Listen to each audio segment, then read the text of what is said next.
Good evening, Whakawhalahiatu. I'm Esther Pavihi and welcome to tonight's bulletin of BCN News. Leading the news tonight, Australia's Minister for Foreign Affairs, Honourable Penny Wong, visited the island yesterday. In her second time to Niuean, the Minister visited the BCN studios to see the outcome of the rebuild project. She also met with Prime Minister Dalton Tagilangi and government officials and spoke to a group of women leaders before leaving the island yesterday afternoon. Yesterday morning, our team welcomed the Minister to the BCN station, which was rebuilt with a $2 million funding from the Australian government. The chairperson of the BCN board, Reverend Scan Misiapo, and board member Doreen Siatanga were also there to meet the Minister. In May of 2020, the BCN studios were destroyed by an electrical fire. And during her first visit to Niuean in October of 2022, Minister Penny Wong saw the damage and committed to help rebuild the island's national broadcaster, housing the only radio and TV station on the island. Yeah, a wonderful thing to be able to come back here. I remember coming here, I think you showed me how it was burnt and it needed to be essentially rebuilt, right? And so to come back here and see the rebuilding and the result of it is it's really heartwarming. It was therefore fitting that Minister Penny Wong be the first guest for a full sit-down interview inside the rebuilt studios to talk about topics including the possibility of having a Niuean High Commission in Australia. We as a country have made a decision a number of years ago to really invest in our presence in the Pacific, and so we have opened or have presence in every country of the Pacific Islands Forum, and that's a very clear decision about the importance of the region, our relationship with and responsibility to the region, and part of that is being here and showing up. So obviously we'd like to have that presence maximised however we can, and we're working with the Niuean government on having our own presence. Right now we're co-located, but we also have staff here, so that's a good thing. When asked if the Australian government will support the reinstatement of scholarships for undergraduate studies in Australia, the Minister explains the realities of making good use of development assistance to the region. I'm also keen on trying to expand vocational training because my observation would be that that is probably something that would benefit Niuean and other countries of the Pacific. So we have a Pacific Skills program which is trying to roll out a stronger vocational training support for countries, and we are working to roll that out across the Pacific. So hopefully that will also, in time to come, benefit Niueans. On the topic of superannuation portability for Niueans who worked and lived in Australia and wanting to retire to Niuean, Minister Wong says her government will facilitate, much like what they're doing for the Cook Islands. I'd like us to be able to facilitate that. You have, I think it's 6,000 Niueans in Australia, which given it's only about 1,600 on island, that just gives you some sense of your projection into other countries, particularly Australia, and obviously even more in New Zealand. We'd like to facilitate that. It will require, under our rules, a fund that meets the requirements in Niuean. We are doing this already with Cook Islands because they raised it with me when I went there, and we're working through that with them. So we would need to make sure that the government here could establish a fund which enabled us to provide that portability. So we're very open to that discussion. After visiting BCN, the Minister held bilateral talks with Prime Minister Tagilangi and government officials before joining a group of women leaders at the scenic Matawai Resort. She congratulated Niuean women for achieving the goal most countries in the Pacific and the world are still fighting toward: an equal representation in the Cabinet of Ministers and high representation of women in Parliament. Ms. Joanne Talamahina spoke about a project she undertook with a group of women and girls on the island in 2024 and was funded by the Australian government. She gifted a copy to the Minister. Minister Penny Wong is one of the most influential women leaders in the world, and her second visit to Niue reaffirms her country and government's position to listen and act alongside Pacific leaders to build a peaceful, stable and prosperous region. The full interview with Minister Penny Wong will be aired at 7:30 on TV Niue on Sunday night.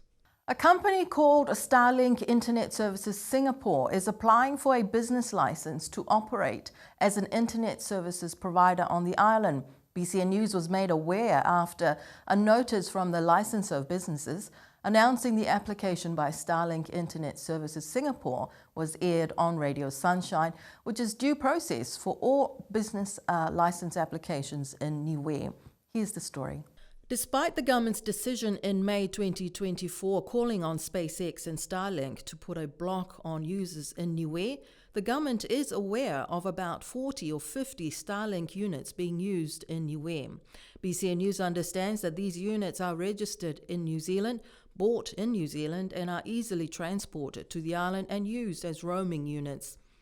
In July 2024, the government said that Starlink units being used on the island are illegal because anyone using uplink services requires a license. Since then, the government has had to consult with the community and with its own Telecom Niue Limited on whether allowing the international giant owned by Elon Musk to operate in Niue will have an impact on the island's telecommunications sector. Last year, when asked for an update, Minister Tatui said that they are still waiting for SpaceX to respond. According to the notice from the licensor of businesses, anyone wishing to object to the granting of this license to Starlink should do so in writing before the 12th of March. Currently, we have allowed Telecom Niue and our regulator and the Crown Law Office to undertake negotiations with SpaceX of Starlink, and they are supposed to be reporting back to the government as soon as possible. And Swanson's supermarket will now be called CJS Supermarket after many months of negotiations and even more rumours about the status of the sale of the supermarket. On Thursday last week, the new owners, CJS from Fiji, posted on social media confirming the change of name and ownership of the island's largest supermarket. CJS stands for Charanjeev Singh and is the owner of multiple businesses in Fiji, including hotels, real estate and manufacturing. Acquiring Swanson's is the group's first venture outside of Fiji in its hopes to expand to the region. The new owners posted on social media that Swanson Supermarkets has been successfully acquired by new owners and will from now on operate under the new name CJS Supermarket. This transition marks an important milestone for them as they remain committed to ensuring a seamless experience for their valued customers, suppliers and community partners. Also reported in the Fiji media, CJS Supermarket says that they will be expanding the range of products to meet the needs of the community and enhance a shopping experience, saying that their core focus remains the same: to provide a wider range of quality products, maintaining excellent service standards and fostering a reliable and welcoming environment for everyone they serve. The new owners has brought in a small team from Fiji to work with the local team here in their new supermarket, CJS. And the latest update from the Director of Utilities about the power situation on the island. The latest is that the power team are still waiting on one generator to be repaired. Director Clinton Chapman, in a statement to BCN News earlier this week, said that another engineer will arrive on Friday with the parts to repair the generator that was damaged and caused the outage earlier this month.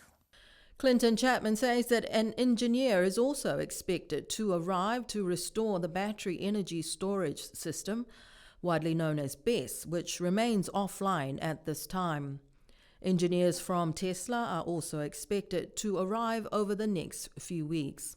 In the meantime, the public is asked to continue to use power conservatively at this time until things return to normal at the Niue power station.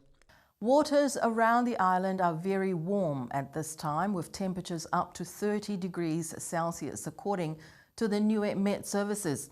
Last week, the Met Services issued the first coral bleaching alert for the island, with levels 1 and 2. Marine scientist Brendan Parsisi of Niuean Ocean-wide explains that extended periods of warm waters will cause coral bleaching and can ultimately change the reef's ecosystem, which is why the work they are doing with the villages' RMAC projects is very important, with working with the communities. Alert level 1 means significant coral bleaching is likely. Coral may turn white due to stress, and some damage can occur if conditions persist. Coral bleaching alert level 2 means severe and widespread coral bleaching is expected, with a high risk of coral dying. Marine scientist Brendan Parsisi of the Niuean Ocean-wide program explains what coral bleaching is. It's a situation where the actual coral polyps either die or they leave the coral skeleton, and so often when they're stressed, particularly when the water temperature gets too high, they just can't tolerate it, and so you'll see them start to lose colour, and then they may just die or leave the coral skeleton completely, and so the colony itself falls over and pretty much dies.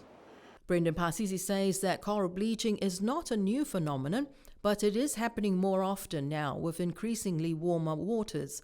He says that this is one of the many reasons why the work they are doing with the villages through the RMAC program is very important. Not so much the coral bleaching itself, but the actual temperature, and so just like the corals are susceptible or vulnerable to temperature change, so too are the other organisms, like the ungako or any of the species there. Their tolerance for the range of heat or temperature change in the water column really affects different species differently, and so it could be that in those little pools, big village group, the RMACs that we're taking out next month, there'll be a group of 40.